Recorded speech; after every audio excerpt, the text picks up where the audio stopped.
Hello po mga kababayan, kamusta po kayong lahat? And once again, welcome back to another episode of Simply Talkies Vlog. Ang pag-uusapan natin mga kababayan ay ito pa rin inyong Vice President, no? Na every buka ng bibig mukhang may katalinuhan pero mabubobo ka eh. Siya lang po ang matalino sa paningin niya. Tayo po lahat ay bobo. Kasi dito po sa latest statement niya, mukhang sinasabi niya, mga estupido kayong mga Pilipino at mga bobo. O, tulad lang nung sabi nung tatay niya. Okay? At isasama rin din natin dito kung siya ay nakapagbigay ng eksplanasyon o rason o dahilan, no, sa mga kanyang mga DepEd na mga kasamahan na nag-quit, pero sa kanyang designated delulu at hindi pag-attend sa SONA ay hindi siya makapagbigay ng dahilan. O di ba? Sara is Sara. The other side of the coin of this freaking face Fiona. No? At ano rin po ang sasabihin dito ng ilang mga political figures, no? Lalong-lalo na ang mga progressive group. At the same time, meron pong patutsada ang mga senador. Mamaya sasabihin natin sa inyo yung article o ipapakitaan natin kayo ng quote card. Okay? Pero bago po tayo magpatuloy, tayo po ay magbibigay pugay sa lahat ng ating channel members, followers, subscribers, nagla-like at nagsishare ng ating mga video, sa mga nagbi-video replay, sa mga nagsishare ng kanilang blessings. Yung mga malimit po pumunta sa ating video premiere, yung lagi pong nandyan, no? At ganun din po sa ating live stream, no? To clarify, nakakapag-live stream po tayo kasi po nakabakasyon po ang mga bata, no? Comes August 19, baka wala na or maiba oras, depende po. Ngayon, ang live stream natin as much possible, everyday po sana kung walang aberya, pero temporary 6 a.m. Pacific Standard Time. Sa Pilipinas, alas 9 ng gabi yan. Sa ibang parte ng Asia, tulad sa Japan, 10 p.m. yan. Sa Europe, no, kila Ate Maite, hapon. Sa UK, ganun din. Kila RN 2 cents, mga ganun din, no? Si RN 2 cents nasa Middle East yata siya, no? Okay? So, yun po, no? Hopefully, hindi magbago, pero every Wednesday, late tayo. Kasi, nagsa-summer practice po ng cheering yung isa kong anak. Kaya, every Wednesday, 6:30 sila. So, kung gising pa kayo, o hindi kayo busy sa inyong mga trabaho, nakabakasyon kayo, isang oras o mga 90 minutes lang naman po yan, kwentuhan, konting pahapyaw sa politika, ganon, kwentuhan sa buhay-buhay. Okay, so shout out tayo, yung mga malimit po, no, yung nakikita natin dyan sa ating mga chat box, no, nandyan po si Elora, si Kai, si Tita Aurora, sa Palawan, sa Zambales, sa Norte, at sa lahat po ng advocates ng West Philippine Sea. Normal po yan, no? Kasama po sa atin ng West Philippine Sea, sa ating kasundaluhan, mga saludo sir madam, no? At sa mga mangingisda at magsasaka, sa mga OFWs, no, kasama din natin paminsan-minsan, nandyan si Aichang, si Miyu, si Ate Wanabet, si Ate Bet M, no? Minsan lumulutang si Toda Analisa, no? Si Mami B, Mami Peng, no? Ba't ko binabanggit yung dalawa kasi po mga members natin yun. No, si Ate Maite, lagi nandyan yan sa ating chat box. Si Ate Marie Cris Hernandez sa comment section. Si Maritel T, Priscilla Acepcion. Si Miles Tan, no, yung pasulpot-sulpot pero nagko-comment, no. Yung mga naka-background, pasensya na, hindi kayo mapapansin kasi naka-background naman kayo. Pero salamat sa inyong pakikinig, no, kay Suset Ballesteros, kay Dr. Apeli Poblador, kay Ernesto Dalangin, Horacio Pantala, si Ilocana Kana, Carclea Hatori, Malditang Lola, Mama Lou Parker, nandyan din si Lorna Rafael, lagi nandyan yan, si Red, si RN Tusen, si Muhammad, Danny Reynado, no? Yung iba po, hindi ko na mabanggit kasi, ano kayo, yung lulubog lilitaw. Tulad ng buwan at araw.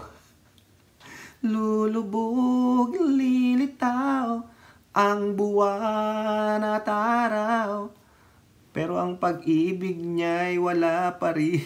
O yung pong mga lovers dyan, mga lover boy and lover girl, bahala kayo sa buhay nyo. Hindi ko kayo pakikialaman. Mag-PM isdakin na lang kayo. Pero huwag nyo na akong isama dyan, ha? Tapos na tayo dyan, no? In my heyday. O, may papakita po ako sa inyo, ha? Bago natin pala pasukin itong matatawa kayo eh. Matatawa at matatawa kayo mga kababayan. Sinasabi ko sa inyo. Itong kahambugan ng taong ito, ng artistang ito, mga kababayan. Ewan ko kung pure kayabangan. Yung kay ano po, yung kay John Estrada, hindi ko yata na-save yung quote card mga kababayan. Pasensya raw. No? Sabi niya kasi, sa sobrang gwapo daw niya, hindi niya maiwasan na babae na yung lumalapit. Alangan palang iwasan niya. O ayan po, lalaki ako. Maraming nagkakagusto sa akin. Kasi, matipuno at gwapo tayo. Anong magagawa ko kung tukso na yung lumalapit? Dito kain. Tang ina. Ayan.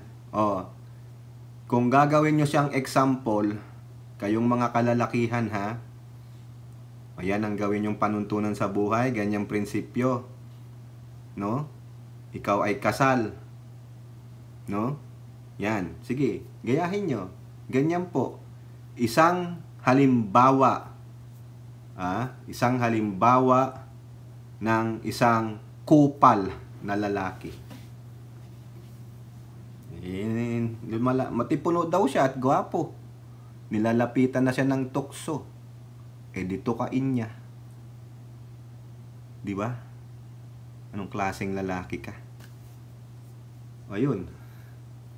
Kakahiya.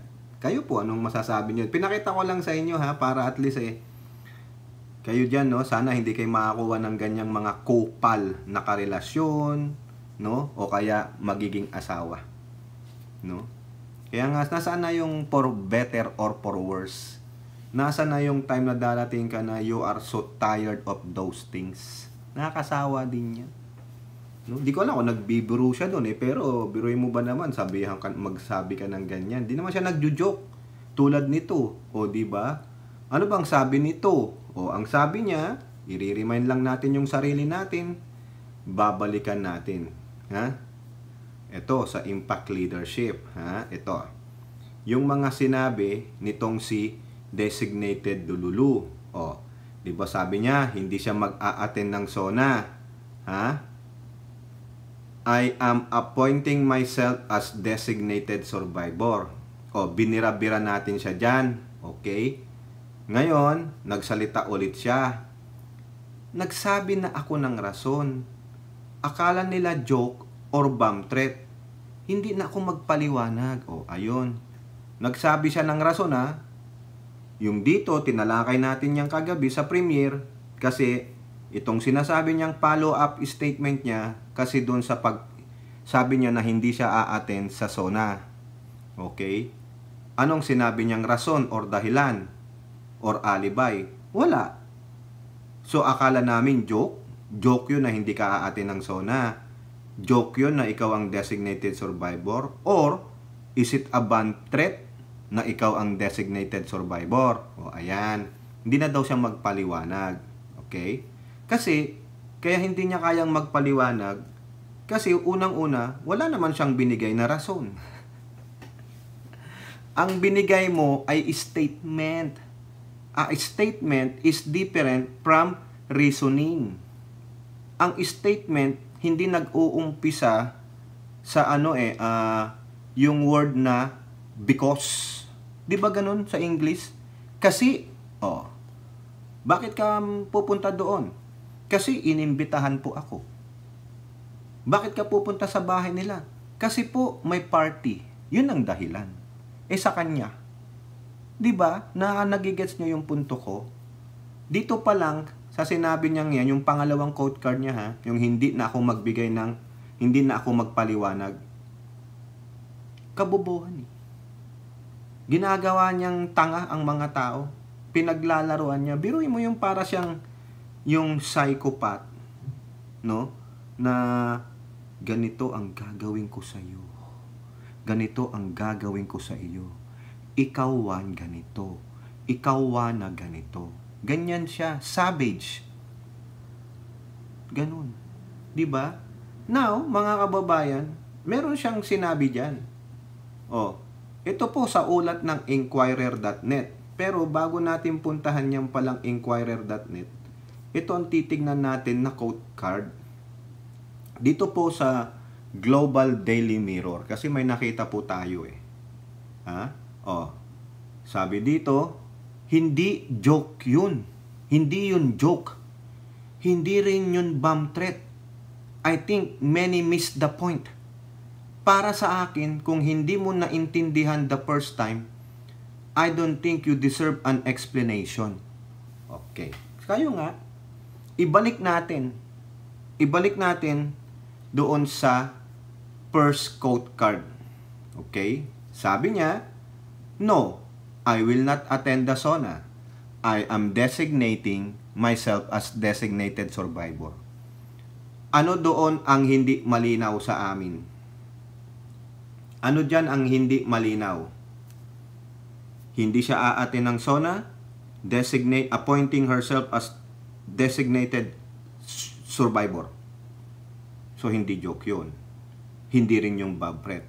Ano ang na-miss nating point? Wala kaming na-miss na point. Pati nga ultimate period, ginawa namin eh. We pause.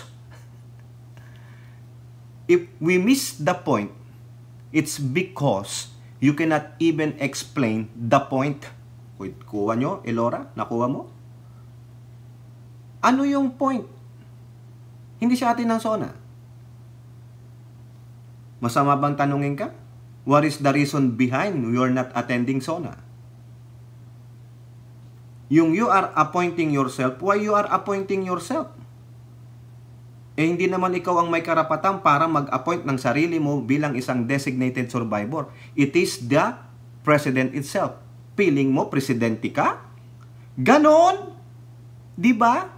And besides, people will think, if they heard the designated survivor, wala namang batas para magtalaga ng designated survivor, wait a second.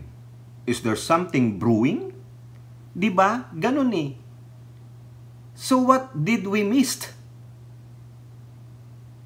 We missed the point that you already explained. Kasi sabi mo sa second quote card, nagbigay na ako ng rason.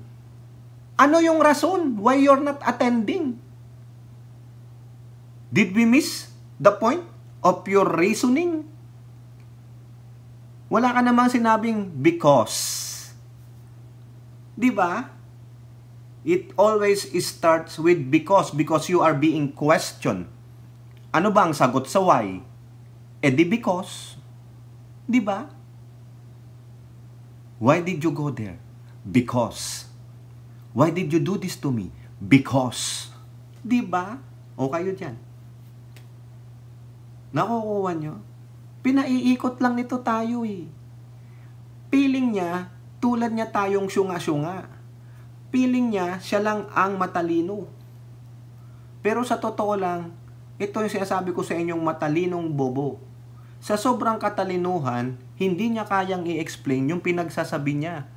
Kung baga, nag-a-ater, ito, experience na to, siguro na, hindi naman sa pag-aano sa mga yung mga may mental incapacity. Nung kabataan namin, nung mga bata kami, meron kami dyan nakikita sa lugar namin na sa sobrang talino, yung talagang akala mo binasa yung buong encyclopedia. Yung Britannica. Sabi nga nung mga iba doon, ano yan eh, sobrang talino niyan, naglulo yan eh. Binasa nga lahat ng libro niyan habang siya ng law. Kaso nasobrahan, napraning. Diba? Kumbaga meron siyang life experience na hindi na nakayanan, napraning. Pero sobrang talino. Pero yung naglalakad, yung gumaganon-ganon, gumaganon. Sa sobrang talino na praning. Sa sobrang talino na bobo. Bakit?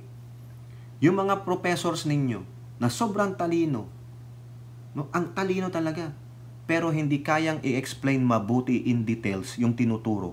O sinong nabobo? Yung mga estudyante. Lahat bagsak.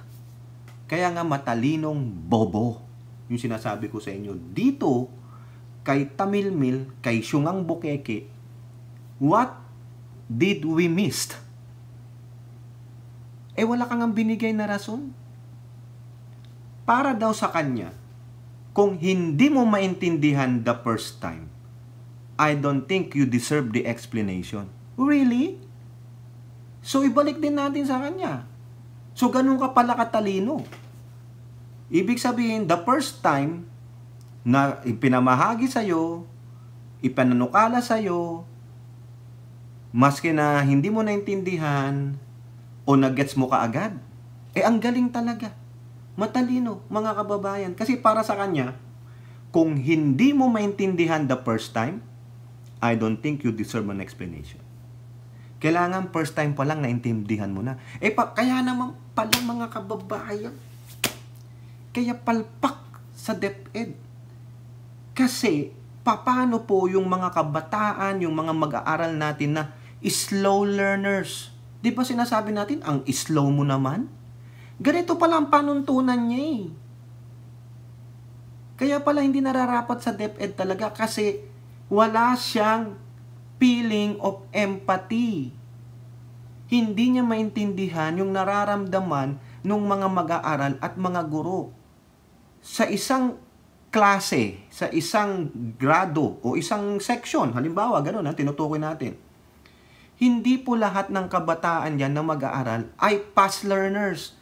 Tulad ng sinasabi niyang pag hindi mo naintindihan the first time, you doesn't deserve an explanation. I-relate natin doon sa mga estudyante. Kaya pala bagsak . Kasi dapat first time pa lang na itinuro sa inyo, naintindihan nyo na. I don't care if you are fast learner or slow learner. That's what you get as a DepEd secretary before. Thank God she resigned.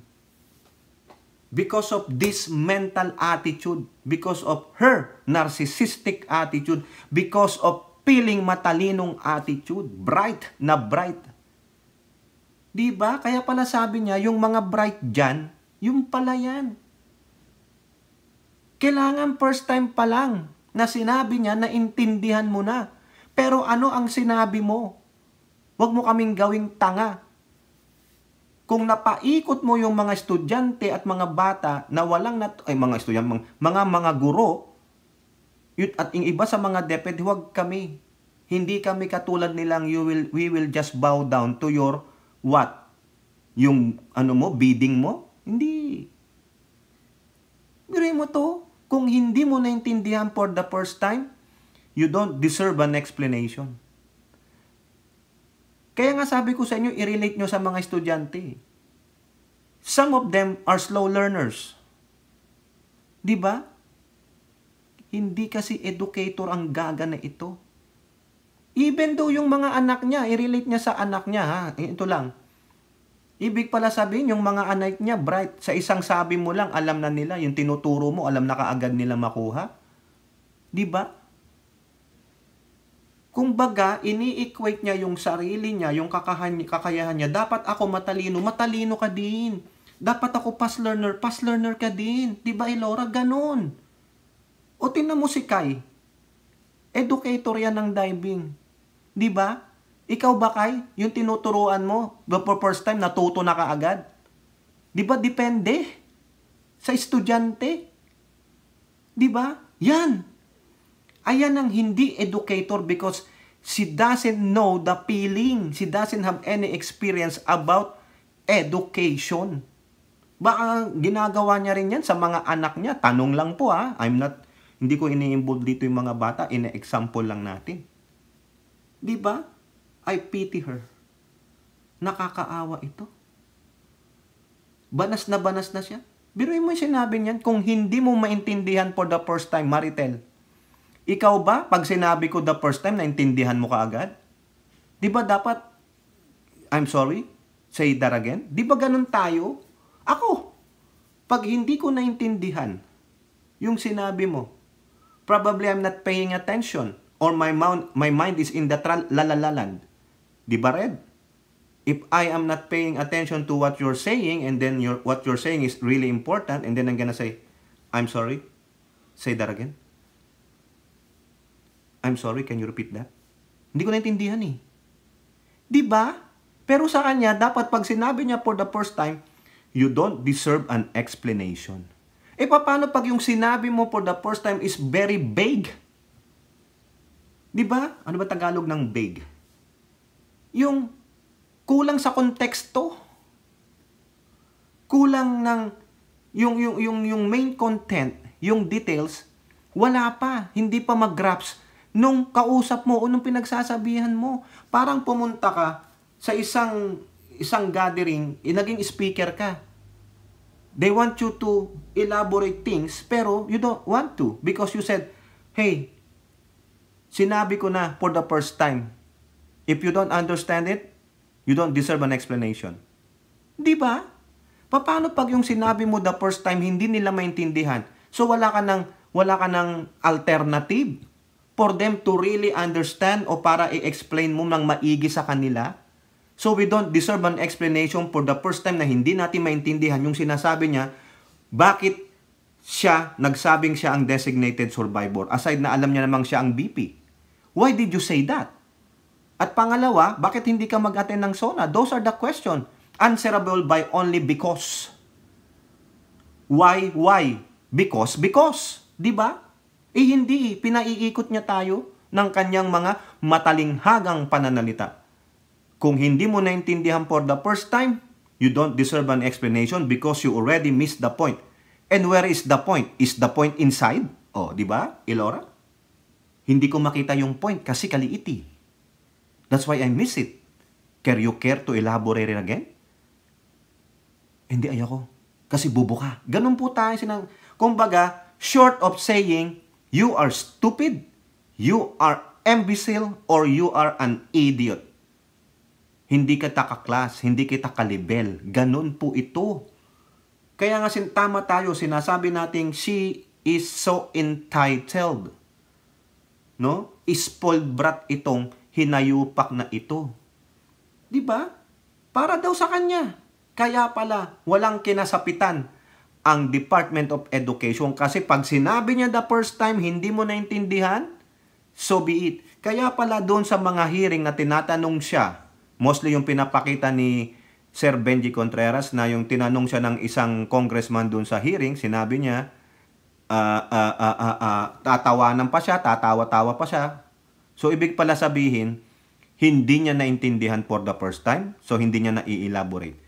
Pinasa niya sa isang undersecretary. Ganon. Ganon pala siya. Kumbaga tayo, kung hindi na natin maintindihan yung sinasabi niya, no, we miss the point, we don't deserve an explanation. Kaya pala, ayaw niyang mag-explain doon sa 125 million niya. Kaya pala, hindi niya kayang i-explain yung kanyang mga budget nung during that time kasi hindi natin naintindihan the first time. We miss the point. Ganon kagaling, katalino ang inyong BP. We don't deserve an explanation para sa kanya kasi hindi nyo naintindihan for the first time. Kita nyo? Nakukuha nyo yung point ko? Even the past learner. But what you're saying is so vague, you always keep us on the maze. Paikot-ikot ka. Paano maintindihan din ng past learner? Paano pag yung interpretation ng past learner is different to your interpretation? You don't wanna explain it further? So meaning, short and simple, even though you fell short, no? Pinutol mo yung konteksto. So paano pa rin maintindihan? Ano ba ang konteksto nung sinasabi mong yung sa unang quote card, hindi siya aaten? Appointing myself as DDS. Ayun yun. Now, ano ang di namin naintindihan doon? Ano ang rason mo doon? Hindi yung joke. Hindi yung bomb threat. So ano yun? It is a statement. It is a statement of defiance and it is a statement of be ready. Ganun po yun. Bakit ko nasabi yung dalawang kataga na yun? Ha? Defiance because she is defying. As a constitutional mandate ng BP, dapat nandun ka sa zona na yan. It is a very important matter of the state. Even though you are not in good terms with the president, even though you're not in good terms with some of the leaders of the land, you still have to show your face in there. Why? Because you're the second highest leader in the land. Ingrata ka eh. So you are defiant. Pangalawa, be ready. It is not a joke. It's not a bomb threat. Sabi niya eh, hindi rin yun bomb threat. Be ready. So therefore, there's something brewing. Ano, seseryosohin natin? Seryosohin natin siya. Kasi this freaking woman, aside from being delulu, is a loose cannon. Loose cannon na nagsasaboy ng pagiging entitled. Delikado ito. Kasi pamamarisan ito ng mga kabataan. A classic example of entitled biatch. Yan po yan. Diba? Kukuha nyo. Para sa akin, sa kanya daw, pag hindi mo maintindihan sa first time, I don't think you deserve an explanation. O diba? Mapagmataas lang. Ugaling ano? Entitled. Biatch. At spoiled. Di po ba? Ganon. Tapos sasabihin nyo, napakabait. Sasabihin nyo, napakatsanta. Aroy ko po. Nakita nyo, lumalabas. Nahuhuli sa pananalita. I think many miss the point. Paano namin mamimiss ang point? Kasi the point is inside you. Huwag mo kaming gaguhin. Wala kang binigay na rason, gaga. Oh, sige, salita pa more. Oh, ayan naman, oh. Ha? Sabi naman dito, on her designated survivor remark. Oh, ayan.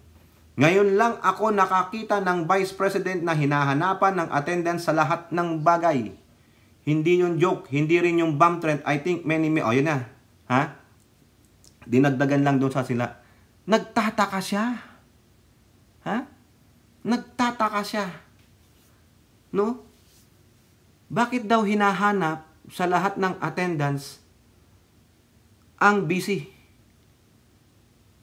Diba? Hindi naman ikaw lahat hinahanap eh. Sa lahat ng okasyon. Sa zona lang. Kasi yun ay pinakamahalaga. It is your civic duty to show up there. So ano? Ano ang pinakadahilan mo? Ano yung binigay mong rason na sinasabi mo na na-miss namin? Ano? Hindi naman joke. Hindi ka nagjo-joke kasi hindi ka aatin eh. Hindi rin joke yung iyong DSS. DDS pala. Hindi rin bomb joke yun o bomb threat. So ano ang dahilan mo? Ano? Darating yung period mo? Bakit? Menopausal ka na ba? Ha? Ganon? Hot flashes na? Ganon? Diba? Ingrata. Bastos. Bastos talaga. No? Wala man lang delikadesa itong babaeng hindot na ito. No? Ngayon lang ako nakakita ng Vice President na hinahanapan ng attendance. Nakakahiya. Hindi niya alam yung ano niya, yung kanyang trabaho at responsibilidad. Malaking budol itong piyona na to, tapos gusto niyong gawing presidente, ganyan ang ugali, mapagmataas. Kung hindi mo maintindihan for the first time, I don't think you deserve an explanation. Kaya pala kawawa ang mga taga-DepEd, no? Tangina naman, buti na lang talaga nag-resign. Ano sabi ni Lenlen? Oh, ang state of the nation, nasa konstitusyon, iyan na parang yung buong pamilya ng gobyerno, nariyan. Hindi naman sa personal na pagsuporta sa pagkatao ng presidente, kundi sa opisina niya. Correct! Mabuti pa ito, si Lenlen, maski na lutang-lutang, pareho silang mas lutang ngayon. Mas lutang pa si Sara Tamilmil Itok-Itok Bukeking Syunga Duterte kaysa kanlain Lenlen. O, lutang na lutang, mga ano kayang tinira nitong Sara Duterte na ito, no? Kundi sa opisina niya. Correct. Respeto. Ikaw nga, gusto mo respetuhin ng iyong opisina tapos hindi ka makapagbigay ng respeto sa presidente? O, tingnan nyo to. Malata nyo yung immaturity sa politika nitong si Bukekeng Tamilmil Fiona. Ha? Sanay naman ako sa pagtira nila. Subalit, opisyal na function kasi ang SONA. Kailangan mo kasing harapin dahil sa obligasyon. Correct. It is your civic duty. Kaya nga sabi ko kanina, it is your responsibility and obligation bilang isang vice presidente. Ngayon, ibalik natin yung sinabi niya. Kung hindi mo maintindihan the first time, I don't think you deserve an explanation. Sara Duterte. Malinaw. Naunawaan mo yung sabi ni Lenlen o do I have to repeat it? It is because it's an obligation. Hindi sa pagsuporta personal sa presidente, kundi sa pagkatao ng presidente, kundi sa opisina niya. Respeto sa opisina niya. Even though hindi kayo magkasundo, even though hindi na kayo unit team, pero you have to give respect. Pero ikaw, hindi ka tinuruan yan, disrespectful ka, ingrata ka, manggagamit ka. Tapos magbibitaw ka ng mga ganitong salita, di fuck you. Diba? Motherfucker ka palang biats ka eh. Hindi joke. No? It's not a bomb threat. Ano yun? Kung di nyo naintindihan for the first time, I don't think you deserve an explanation. Hindi namin sa naiintindihan. What we are doing is asking you to give us a reason or dahilan bakit ka hindi mag-attend. Yung designated dilulu mo, naintindihan namin yan kasi BP ka eh. Diba? Pero yung bakit hindi ka mag-attend ng SONA, wala kang binigay na rason. Sinungaling ka. Unggoy ka. Eto. Ano lang ang sabi dyan ni Guanzon, mga kababayan? Sabi ni Guanzon dito, sa Manila Bulletin, Guanzon says House could slap budget cut on BP Duterte for SONA joke. Rowena Guanzon, hindi daw joke eh. Hindi daw bomb threat, hindi mo lang daw naintindihan kasi bobo ka. Yun ang sabi niya. Yun ang interpretation ko sa sinabi ni Bukekeng Tamilmil na, pag hindi mo maintindihan the first time, I don't think you deserve an explanation. Meaning, bobo tayo. Siya po ang matalino, kaya nga matalinong bobo. Diba? Guanzon, payag ka, bobo ka, tanga ka, dahil doon sa sinabi niya, if you don't get it in the first time, I don't think you deserve an explanation. Right? Red? Tama ba, Elora? Di ba? Ang galing ng English ko. What accent is that? So mga bobo tayo, tanga tayo, siya lang ang matalino kasi hindi natin naintindihan the first time. Baka naman ang gusto niyang tukuyin dyan. Okay, we will solve the puzzle. No? We will use the enigma. Sino nakaalala nung enigma? Di ba? Panoorin niyo yung pelikula ni Si Benjamin Cumberbatch ba yun? Yung si Marvel, yung may cape. May movie siyang panggera eh. Imitation Game ba yun? Yung Enigma. Yung machine. The machine that cracks down the decoded yung message ng mga Germans. Now we will use the Enigma decoder to decode this freaking mind of your Tamil Mil BP. Ha? Ano yun? Tanga siya. Yun ang sasabihin ng Enigma decoder. Ano pa? Biatch. O ano pang 5-letter word that will give a characteristic of Fiona? Hilora, 5-letter word. Tanga, biatch, ano pa? Give me a 5-letter word that suits her.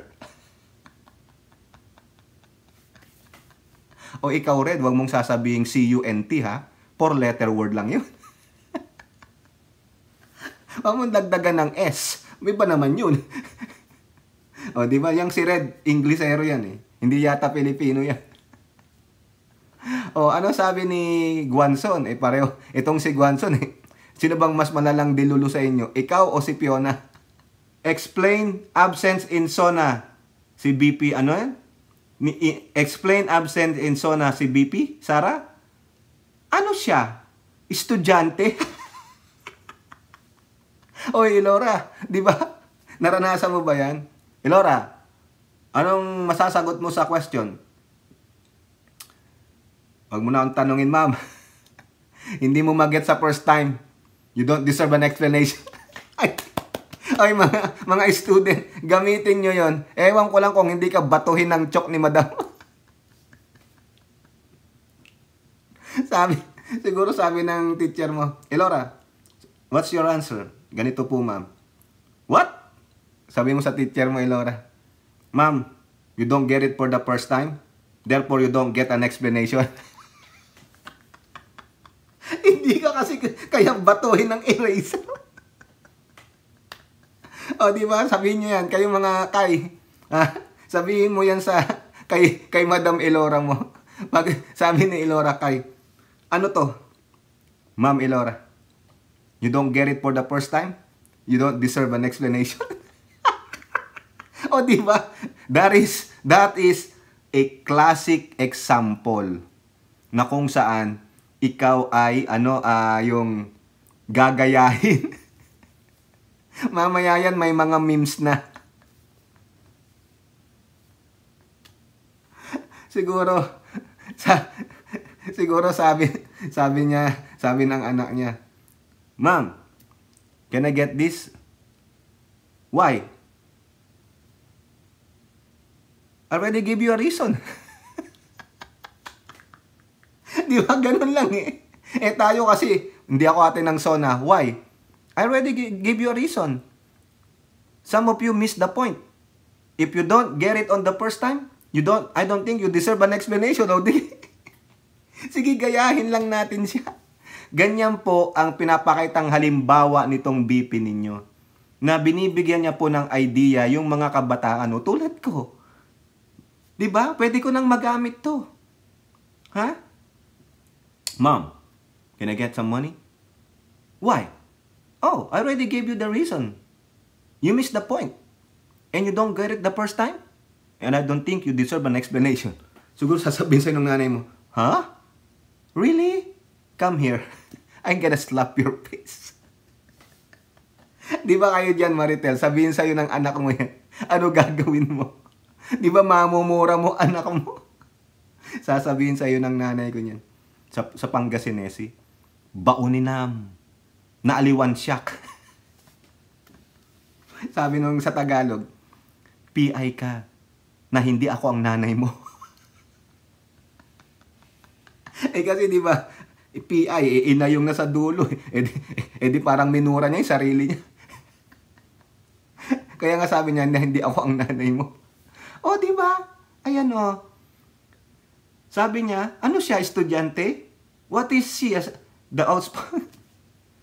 So, di ba? Ayan ang sabi ni Guanzon. Ano siya? Estudyante? I don't agree with her statement about designated survivor. But congressmen do not have any jurisdiction over a BP. They can cut her budget though. O, ganti-ganti lang. Sige, gawin nyo. Sabi nga ni Boss Mike Abby, dapat zero budget o kaya piso eh. Tingnan natin kung hindi magdidiwara na naman ang tatay niya dyan. Susumbong siya sa tatay niya. Toy, di ako binigyan ng budget. Di na nga ako binigyan ng CIF. Pati ba naman budget? Birahin mo sila, birahin mo. Ito naman si Digam.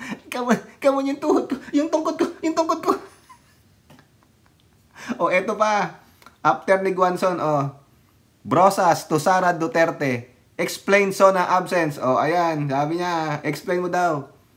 Her dismissive, tingnan nyo to Her dismissive attitude towards public concern over her remarks is unbecoming of her position and reflects a dangerous disregard for the gravity of her words. Wala nga siya niyan eh. She doesn't know it because what? Sabi niya, pinatay nila ang feelings ko. Kasama nung paggurgur. Wala na siyang naramdaman kaya nasasabi niya yan. Hindi niya alam yung repercussion ng bawat statement na binitawan niya. Isa sa mga repercussions of this or the outcome of this is gagayahin ito ng mga kabataan, yung kanyang attitude. The very dismissive, the very defiant na attitude. Ganyan yan, kaya walang ang moral values kasi kasama siya sa mga tao na hindi nagpapahalaga sa moral value ng ating kultura, ng ating pagka-Pilipino. Ano yun? Yung pagrespeto, paggalang sa respeto ng bawat tao. Wala siya nun. Naturingang DepEd kaya pala degraded ang ating education. Diba? BP Duterte's claim that she is being unreasonably scrutinized for her attendance misses the point entirely. As a high-ranking government official, she is rightfully expected to be present and actively participating in matters of national importance. Her flippant response to legitimate criticism only serves to further erode public trust in her office. Wala naman talaga eh. Ang naniniwala lang dito ay yung kanyang mga minions. Her remarks, whether intended as a joke or not, have serious implications and cannot be simply brushed aside. We call on BP Duterte to take responsibility for her words and provide a clear, unequivocal explanation to the Philippine people. Her position demands a higher standard of conduct and communication. Threats, even if claimed to be in jest, have no place in responsible governance and public disclosure. O yan, nabira ka. Kaya nga, ang isasagot niya lang dyan, I don't have respect for them. Sinabi niya yan. At if you don't get it in the first time, you don't deserve an explanation. Ayan, Brosas, Guanzon, you don't deserve an explanation because you don't get it on the first time. Paano pag first timer pala siya? Na-miss niya yung point. Hindi mo siya tutulungan.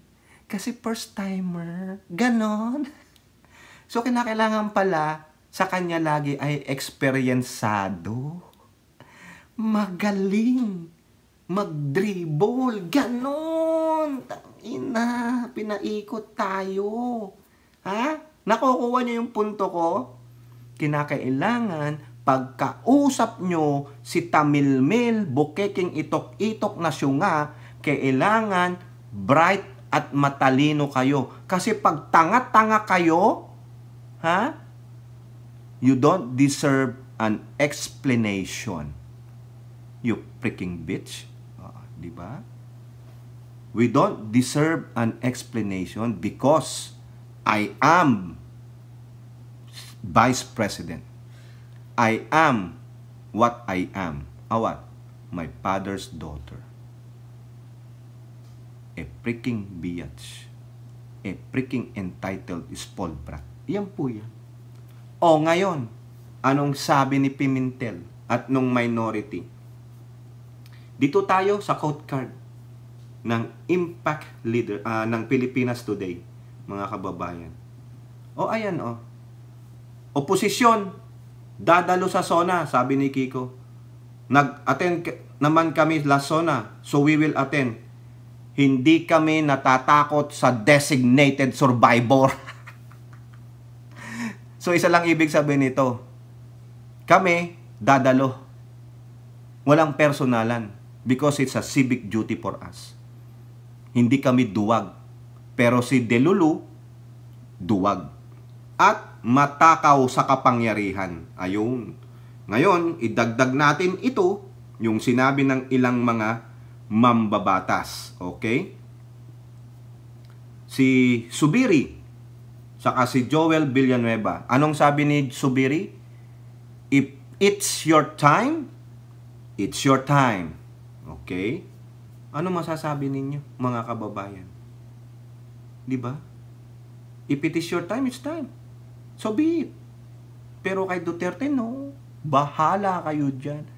I don't have respect for you.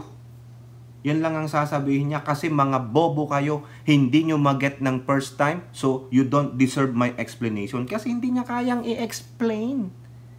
Kasi wala sa bokabularyo niya ang mag-explain. Kasi nga, entitled biat siya. O sadya lang talagang tanga siya. Feeling niya matalino siya. Nagbigay na ako ng Roson na many miss the point. Hindi yun joke, hindi yun humor, or hindi yun bomb threat. If you miss the first time, you don't deserve an explanation.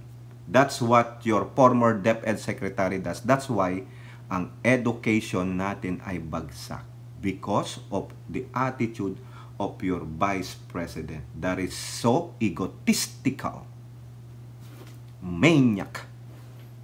Egotistical maniac. The lunacy of Sara Duterte. Diba? The very delulu mind of Sara Duterte. Meron po siyang sariling mundo. Ayan lang, mga kababayan. Biruin mo ha, ito, sama natin ito. Nag-resign siya as DepEd. Yung 5 sa mga opisina na yan sa DepEd, nag-resign din. Why? Because of solidarity with Sara Duterte, sabi po ng politiko. 5 DepEd executives nag-quit. O, sabi naman nila, show of courtesy. Di sana kung ganun pala, lahat na lang nung sa DepEd nag-resign na. Show of courtesy. Eh bakit 5 lang? Bakit 5 lang ang nag-resign? Di ba? Bakit silang 5? Ito bang 5 na to ang dinala niya sa DepEd? Yung isa dyan, yung kanyang si Michael Powa, yung spokesperson.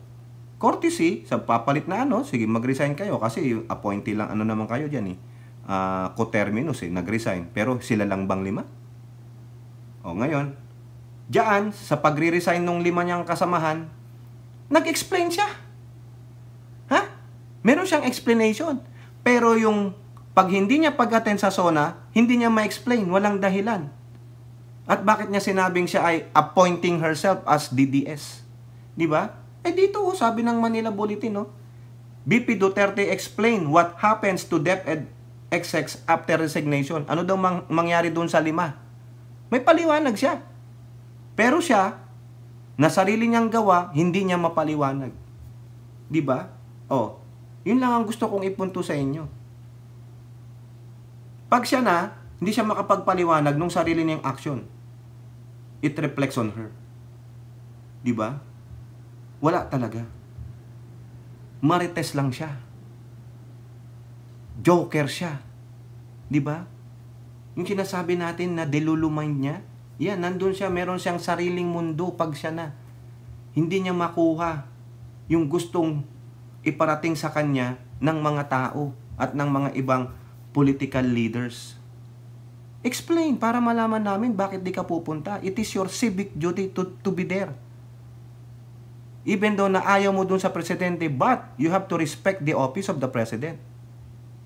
If you want to have a respect, if you demand respect, ikaw ang maunang rumispeto. Parang wala siyang ganun So therefore, hindi natin siya re-respetuhin.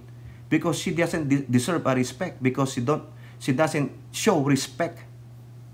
Ganun siya kabastos, mga kababayan. Tulad lang ng tatay niya, tulad ng mga kapatid niya. Bastos. Ganun po, mga kababayan. Oh, kayo, anong masasabi nyo dyan? Comment down below and don't forget to like and share. Hope to see you on next videos. Bye-bye. God bless.